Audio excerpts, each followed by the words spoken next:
ನಗರದಲ್ಲಿ ಬರೋಬ್ಬರಿ 7,500 ಶ್ವಾನಗಳಿವೆ. ರಾತ್ರಿ ಹೊತ್ತಲ್ಲಿ ಬೀದಿ ನಾಯಿಗಳ ಕಾಟ ಹೆಚ್ಚಾಗ್ತಾ ಇದ್ದು ಜನರು ನಗರಸಭೆಗೆ ಹಿಡಿಶಾಪವನ್ನು ಹಾಕ್ತಾ ಇದ್ದಾರೆ. ನಗರಸಭೆಯಿಂದ ಎಷ್ಟು ಟೆಂಡರ್ ಕರೆದ್ರೂ ಗುತ್ತಿಗೆದಾರರು ಮಾತ್ರ ಬರ್ತಾ ಇಲ್ಲ. ಈ ಸಮಸ್ಯೆಯನ್ನ ತಪ್ಪಿಸುವುದಕ್ಕೆ ನಗರಸಭೆ ಎಲ್ಲಂದರಲ್ಲಿ ಊಟ ಹಾಕುವವರಿಗೆ ಎಚ್ಚರಿಕೆಯನ್ನ ಕೊಟ್ಟಿದೆ. ಆ ಕುರಿತ ವರದಿದೆ, ಬನ್ನಿ ನೋಡ್ತಾ ಹೋಗೋಣ.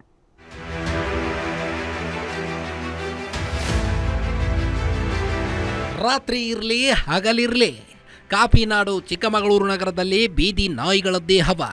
ಗುಂಪು ಗುಂಪಾಗಿ ರೌಂಡ್ಸ್ ಹಾಕುವ ಶ್ವಾನಗಳನ್ನು ಕಂಡು ಜನ ಭಯಭೀತರಾಗಿದ್ದಾರೆ. ಬೀದಿ ನಾಯಿಗಳ ದಾಳಿಗೆ ಹಲವರು ಕೂಡ ಗಾಯಗೊಂಡಿದ್ದಾರೆ. ನಗರದಲ್ಲಿ ಬರೋಬ್ಬರಿ 7.5 ಸಾವಿರ ಶ್ವಾನ ಇರುವ ಬಗ್ಗೆ ಮಾಹಿತಿ ಸಿಕ್ಕಿದೆ. ಬೀದಿ ನಾಯಿಗಳಿಗೆ ಸಂತಾನಹರಣ ಶಸ್ತ್ರಚಿಕಿತ್ಸೆ ಮಾಡಿಸೋ ಪ್ಲಾನ್ ಇದ್ರು. ಎಷ್ಟು ಟೆಂಡರ್ ಕರೆದರೂ ಗುತ್ತಿಗೆದಾರರೇ ಬರದಿರುವುದು ನಗರಸಭೆಗೆ ದೊಡ್ಡ ತಲೆನೋವಾಗಿದೆ. ತಾತ್ಕಾಲಿಕ ನಾಯಿಗಳನ್ನ ಹಿಡಿದು ಅವಕ್ಕೆ ಸಂತಾನ ಚಿಕಿತ್ಸೆ ಮಾಡಲಿಕ್ಕೆ ಒಂದು ಆಪರೇಷನ್ ಥಿಯೇಟರ್ ಟೈಪ್ ರೆಡಿ ಮಾಡ್ಕೊಂಡಿದ್ದೀವಿ. ಯಾರಾದ್ರೂ ಗುತ್ತಿಗೆದಾರರು ಮುಂದೆ ಬಂದರೆ ಈ ತಿಂಗಳು 27ನೇ ತಾರೀಕು ಲಾಸ್ಟ್ ಡೇಟ್ ಇದೆ. ನಾವು ಟೆಂಡರ್ ಭಾಗವಹಿಸಿ ತಗೊಂಡ್ರೆ ಅವರಿಗೆ ಸಂಪೂರ್ಣ ಸಹಕಾರ ಕೊಡ್ತೀವಿ. ಬಂದು ಅವ್ರ ನಾಯಿಗಳನ್ನ ಹಿಡಿದು ಸಂತಾನ ಚಿಕಿತ್ಸೆ ಮಾಡಿ ಮತ್ತೆ ವಿಲೇಜಲ್ಲಿ ಬಿಡುವಂಥ ಕೆಲಸನ ಮಾಡಬೇಕು. ಇನ್ನು ಕಳೆದ ಜನವರಿಯಿಂದಲೂ ಟೆಂಡರ್ ಕರೆಯಲಾಗ್ತಿದೆ. ಆದರೆ ಯಾರೊಬ್ಬರೂ ಧೈರ್ಯ ಮಾಡ್ತಿಲ್ಲ. ಪ್ರಾಣಿ ಪ್ರಿಯರ ಕಾಟದಿಂದಲೇ ಬರ್ತಿಲ್ಲ ಎನ್ನಲಾಗ್ತಿದೆ. ನಗರಸಭೆಯವರಿಗೆ ತರಬೇತಿ ನೀಡ್ತೇವೆ ಅಂತ ಕಳೆದ ಅಕ್ಟೋಬರ್ನಲ್ಲಿ ಪ್ಲಾನ್ ಮಾಡಲಾಗಿತ್ತು. ಅದು ಕೂಡ ಸಕ್ಸಸ್ ಕಂಡಿಲ್ಲ.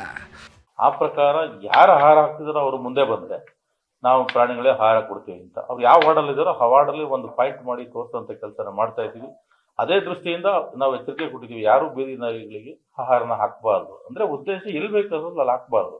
ಅವ್ರು ಬಂದು ನಮಗೆ ಸಂಪರ್ಕ ಮಾಡಿ ಕೇಳಿದ್ರೆ ವಾರ್ಡಲ್ಲಿ ಒಂದೊಂದು ಜಾಗನ ಗುರುತು ಮಾಡಿ ಆ ನಾಯಿಗಳಿಗೆ ಫುಡ್ ಹಾಕುವಂಥ ಕೆಲಸನ ಖಂಡಿತ ಮಾಡಿಕೊಡುವಂಥ ಕೆಲಸ ಮಾಡ್ತೀವಿ. ಒಟ್ಟಾರೆ ಸುಪ್ರೀಂ ಕೋರ್ಟ್ನ ಸ್ಟ್ರಿಕ್ಟ್ ಆದೇಶ ಮತ್ತೊಂದು ಕಡೆ ಬೀದಿ ನಾಯಿಗಳ ದಾಳಿ ಜನರ ಆಕ್ರೋಶಕ್ಕೆ ಕಾರಣವಾಗಿದೆ.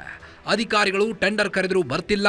ಏನ್ ಮಾಡೋದು, ಹೇಗೆ ಕಂಟ್ರೋಲ್ ಮಾಡೋದು ಅನ್ನೋದು ಗೊಂದಲದಲ್ಲಿ ನಗರಸಭೆ ಇದೆ. ಭರತ್ ಬೆಟ್ಟದ ಮನೆ, ಗ್ಯಾರಂಟಿ ನ್ಯೂಸ್, ಚಿಕ್ಕಮಗಳೂರು.